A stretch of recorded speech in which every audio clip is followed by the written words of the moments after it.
We're in session in County Court at Law Number 2 of Jefferson County, Texas. Judge Terrence Holmes presiding. We're in session on our arraignment docket, which is scheduled at 9 a.m. on today's date of November 16 of 2021. Good morning, ladies and gentlemen. I'd like to welcome you to County Court at Law Number 2. And you have been asked to come here for what we call an arraignment. And what the arraignment is an opportunity for the court to tell you what you've been charged with, what your rights are, and what your options are regarding your case. The case that you have in this court is classified as a misdemeanor case. Criminal cases are divided into two categories. They're divided into either a felony or a misdemeanor. Your felony cases are what we call your more serious type of criminal offenses. Your misdemeanor cases are referred to as petty offenses. Does not mean that they're not serious. It just means that they are not serious. And when I say serious, we're talking about the range of punishment. That is what you can get if you're convicted of an offense. Now, for example, for a felony case, for example, if you have a capital murder case and if you're convicted, you can get life or death. If you have a first-degree felony, the range of punishment is anywhere from 5 to 99 years in the state penitentiary, or 5 to 99 years to life in the state penitentiary, fine up to $10,000. Second-degree felony, the range of punishment is 2 to 20 years, fine up to $10,000. Third-degree felony, the range of punishment is 2 to 10 years in the state penitentiary, fine up to $10,000. And a state jail felony, which is the lowest felony, the range of punishment is a minimum of 6 months to a maximum of 2 years in the state jail. The case that you have in this court is not a felony, and you cannot be sentenced to the state penitentiary for your offense. However, you can be sentenced to the county jail if it's a Class A or Class B misdemeanor. Now, misdemeanors are divided into 3 categories: Class A, Class B, and Class C misdemeanor. Your Class C misdemeanors is your lowest category.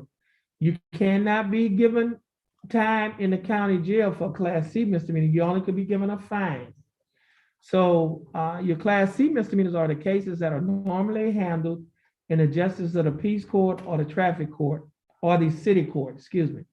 And normally, when you hear about like traffic tickets, somebody speeding, running a red light, those are Class C misdemeanors. You only can get a fine. You cannot be sentenced to jail time.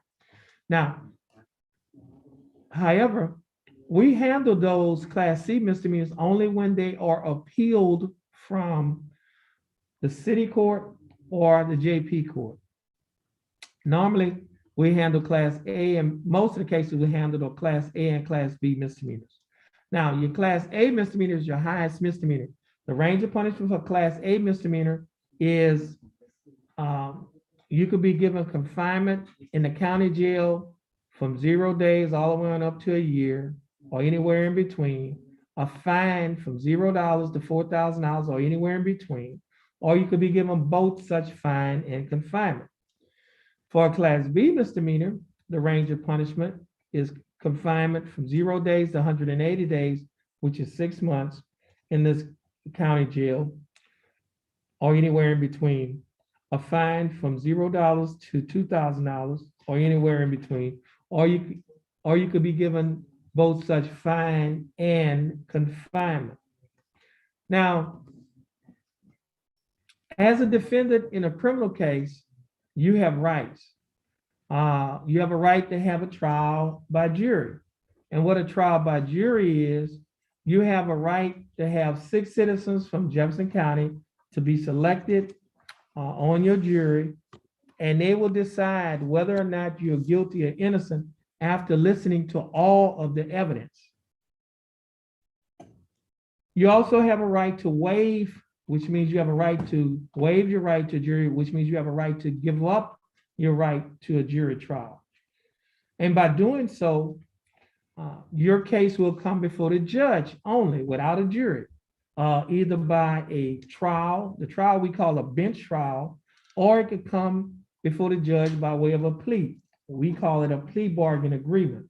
Now, we call it a plea. It could be by agreement or it could be an unagreed plea. An agreed plea bargain is if when you have an agreement with the district attorney to settle your case.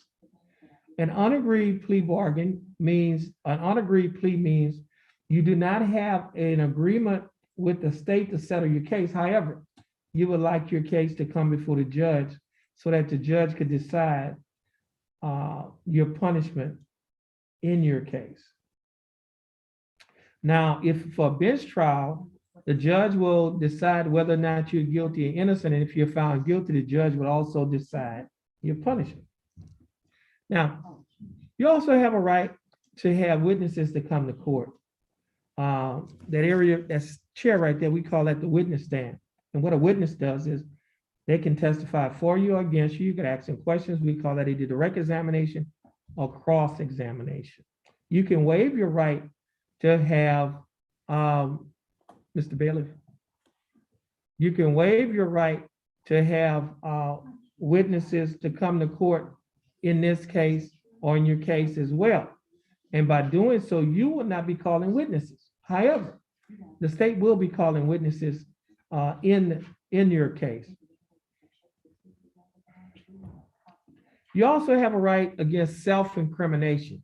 What that means is you have a right not to testify in your case, and the state can't force you to testify. The government cannot force, nobody can force you to testify. Now, if you want to testify, you can waive your right against self-incrimination, which means you can give up your right against self-incrimination and you'll testify in your case. You also have a right to have discovery. And what discovery is, you have a right to see the evidence that the state has against you. If you would like to see the evidence, then the state can allow you to have access to that evidence, or if you're represented by an attorney, your attorney will have access to that evidence that they have against you. The evidence could be in form of witness statements, it could be in form of documents, videos, etc. You also have a right to waive or give up your right to have discovery, which means you have a right to say you don't want to have access to the discovery or the evidence that the state has against you.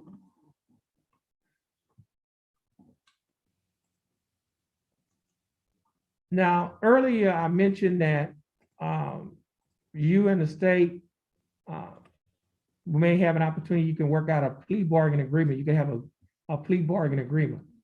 Now, basically, if you are not represented by an attorney, that is, if you are representing yourself, you will have access to the discovery. Or if you are represented by an attorney, your attorney will have access to the discovery. Now, your attorney, if you are represented by an attorney, will have an opportunity to talk to the state to see if you can work out a plea bargain agreement. Or if you are representing yourself, you'll have an opportunity to talk to the state to see if you can work out a plea bargain agreement on your case.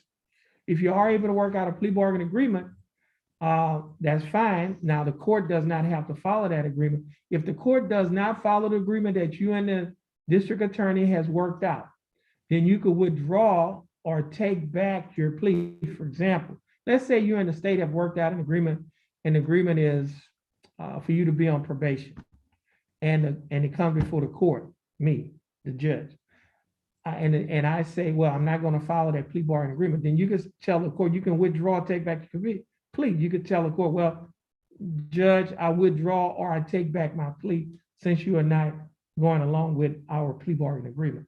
You have a right to do that. Now, on the flip side, if I do follow the plea bargain agreement that you and the state has worked out, and if you decide within 30 days after doing your plea that you would like to appeal your case, and what an appeal is, you would like to have a higher court than this court to review your case to see whether or not this court committed an error by convicting you, or just to see whether or not you was wrongfully convicted. If that's the case, then you would have to get the court, or you would have to get my permission to appeal the case.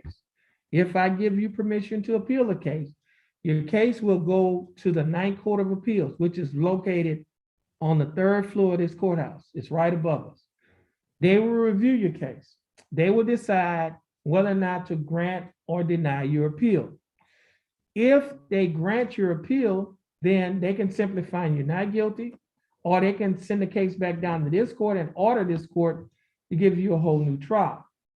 If they deny your appeal, then you can appeal it to a higher court than them. In essence, you can file what is called a pro se petition for discretionary review. That means that you'll be asking a higher court to review the case to see whether or not your appeal should have been granted, whether or not you've been wrongfully convicted, or whether or not this court has committed an error by convicting you. Now, the court that you would have to file, well, first of all, a pro se petition for discretionary review means you'll be representing yourself. That's what we call pro se. And your petition for discretionary review, you'll be asking the Texas Court of Criminal Appeals, which is located in Austin, Texas. It is the highest criminal court in the state of Texas. You'll be asking them to review your case to see whether or not your appeal should have been granted, whether or not you were wrongfully convicted, or whether or not we committed an error. Now, they can either grant or deny your pro se petition. If they grant your pro se petition for review, then they can simply find you not guilty, or they can order this court to send the case back down to this court and order this court to give you a whole new trial. If they deny your pro se petition for discretionary review, then at that point, your conviction will stand. This Jefferson County District Attorney's, well, first of all, everyone in this court, well, you've been arrested on your case, and that's why you're out on bond. Now, every day that you spent in jail, that jail time can be used as credit toward your sentence, or towards your punishment. And every day that you spent in jail, you get credit at $100 per day that can go toward your fine and court costs. So if you and the state has reached a plea bargain agreement, and let's say the agreement is for 5 days in jail, and you already did 5 days in jail, you won't have to do any more time in jail. Why? Because the time that you spent in jail, you'll be given credit for what we call time served. You've already served your time, so you won't have to spend any more time in jail. Now, if they offer you 7 days in jail, you did 5, that simply means you have to do 2. Now, if they are offering you a fine and court cost of $500 and you spent 5 days in jail, 5 days in jail is $500. That means you don't have to pay anything else, because the time that you spent in jail has already paid it off. Now, if they offer you fine and court cost of $700, then that means you spent 5 days in jail, that's $500. And so that means you'll have to pay $200. Now, let's say you cannot pay the fine and court costs. Then if you can't pay the fine and court costs on the day of the plea, we can put you on what is called a payment plan. In essence, you can pay it off in monthly installments until it's paid off. But let's say, even if we put you on a payment plan, you will not be able to pay it. Then we can convert your fine and court costs to community service, which means you would have to do community service to work off the fine and court costs. Now, every hour of community service that you do, you get credited for $12.50 that will go toward your fine and court costs. And so, for example, if you work 8 hours doing community service, that's $100 for that day that will go toward your fine and your court costs. Now, Jefferson County has Jefferson County District Attorney's Office has a program for people who who are what we call first-time offenders. You've never been in trouble before, you don't have a criminal history, then that program is called pretrial diversion. With the pretrial diversion program, if you get in the program, they dismiss your case. And you can get it expunged from your record. Expunged means it can be erased, deleted, or wiped off from your record. Now, in order to get into the program, a couple of things has to happen. First, you have to get a lawyer to assist you to get in the program. Next, you cannot have your offense cannot be for an unlawfully carrying a weapon or resisting arrest charge. And you cannot have a criminal history. Now, if you get into the program, as I said earlier, case is dismissed, you can get it expunged, erased, deleted, or wiped off from your criminal history.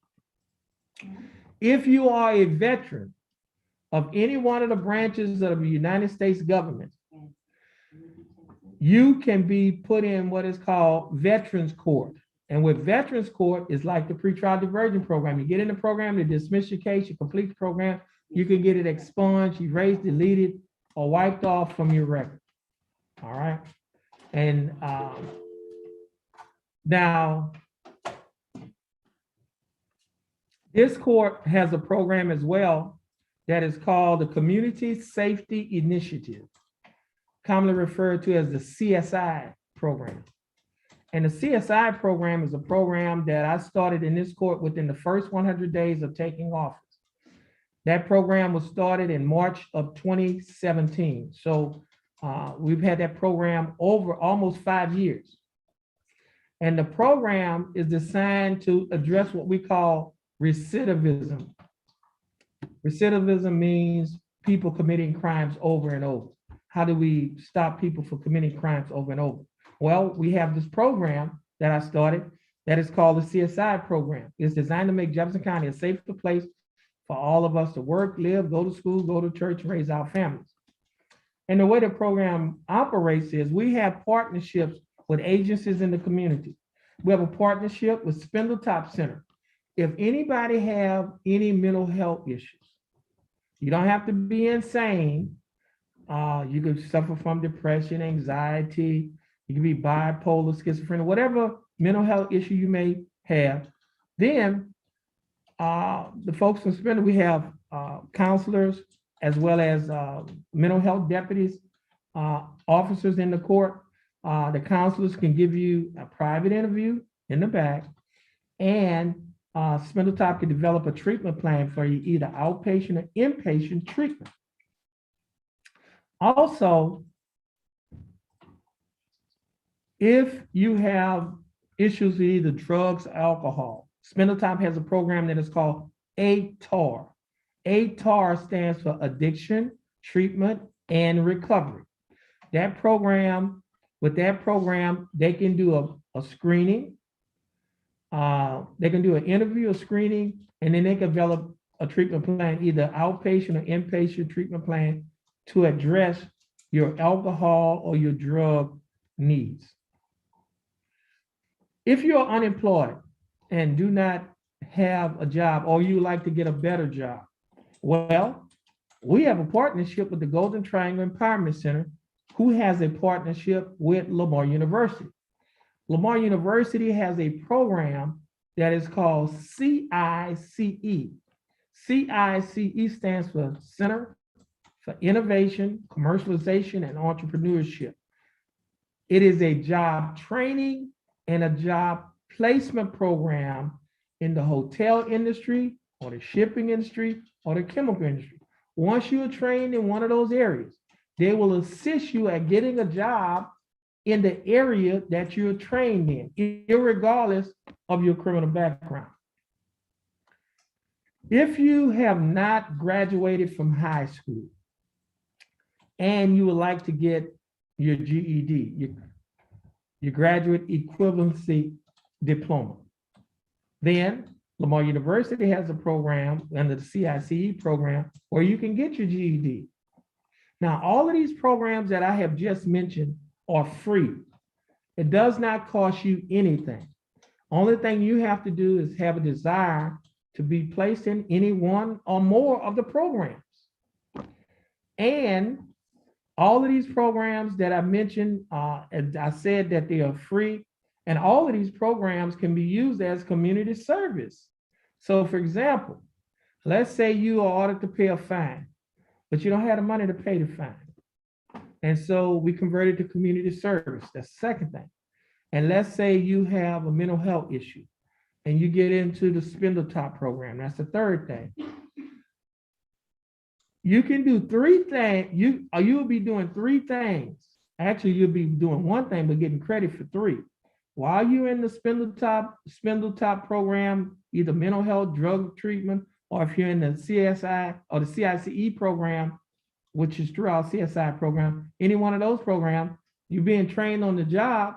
Every hour that you're in counseling, being trained on the job, getting your GED, every hour will be credited as $12.50 that will go toward your fine and court costs.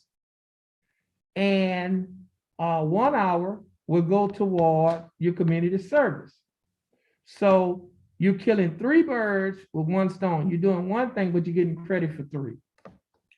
And all of these programs are part of the CSI program that we have here in County Court at Law Number 2. I tell people this all the time. When you come to County Court at Law Number 2, we do not have court as usual. We have unusual court. And it's not because we're different, but it's because we're trying to make a difference in the lives of the individuals that come before this court. And we're trying to make a difference in Jefferson County by making Jefferson County a safer place for all of us to live, work, go to school, raise our children, and go to church. Our program that we have, we do not just give you time in jail. We take our time. And so we do not just arrest the problem, we address the problem. And we address the problem by producing productive people. And we believe that if you produce productive people will not commit crimes. Then why? Because they have too much to lose. So if you're interested in the program, just let us know, just let me know, and we'll be happy to assist you at meeting whatever needs that you have so that you can be a productive citizen in our society. Now, we have Deputy Hinton. He's here from Spindletop Center. He's going to come up and tell you a little bit about the program that they have for you, and they also have a program for veterans as well. At this time, Deputy Hinton. You're welcome. Morning. It's good. My name is Steve Hinton. I am a licensed mental health deputy in the state of Texas. The reason I'm here this morning is because graciously allowed us into his courtroom because he cares about every single person that comes before his court. And whether you're here for the first time or the 10th time, what the judge found is commonly people who appear before his court have mental health issues or substance use disorders. We believe that if we can help you address those underlying issues, we can get you out of the cycle of arrest. But it's going to take y'all asking for help. We don't know who may be suffering from these issues unless we ask you. So that's what we're doing this morning. We're asking you, and we'd be glad to help you and work with you. At the very least, I want to give you this brochure. It has a crisis hotline number on there. Should you find yourself in an unsafe place at any given time, you can call that number and get help immediately. They also have an office number here that you can call. You can get in touch with us, and we'll be able to advocate for you, work with you, provide, offer services and options, and see what would best fit your situation should this apply to you. Now, maybe it doesn't apply to you. Maybe it applies to a family member. We'd be glad to still get this to you so you can get it to them, and we can advocate through y'all with a family member to try to get them into services should this be something that they would like or want to do as well. Again, this is voluntary only. All your information is HIPAA regulated. We're not going to speak of your situation outside your permission. So we're here to serve you if you want to take advantage of it. As the court proceeding goes on, I will be visiting with all of y'all and give you an opportunity. You don't have to speak to me. You can. We'll be glad to do that. We can do a one-on-one in the back room. We also have a qualified mental health professional in the back that can visit with you as well. But it's up to you whether you want to utilize this or not. life just comes down to one thing. It's about all the decisions we make. And if you take all the decisions you make within the last year, you're gonna find yourself right here in court. So if we can help you make better decisions, should this apply to you again, then that's what we want to do, is try to get you out of the cycle of arrest, so give you a better quality of life. Does anyone have any questions? Thank you, y'all, very kind. Thank you, Your Honor. Okay, you're welcome. Okay, ladies and gentlemen, the paperwork that was handed out to you is the first page is titled Judge's Explanation of Rights to Defendants Without an Attorney. I'll go over this paperwork, which it says, as a defendant in a criminal case, you have three options. Number one, you may hire an attorney. Or number two, if you do not have enough money to hire an attorney, you may request an attorney be appointed to represent you. Number three, you may request or you may represent yourself.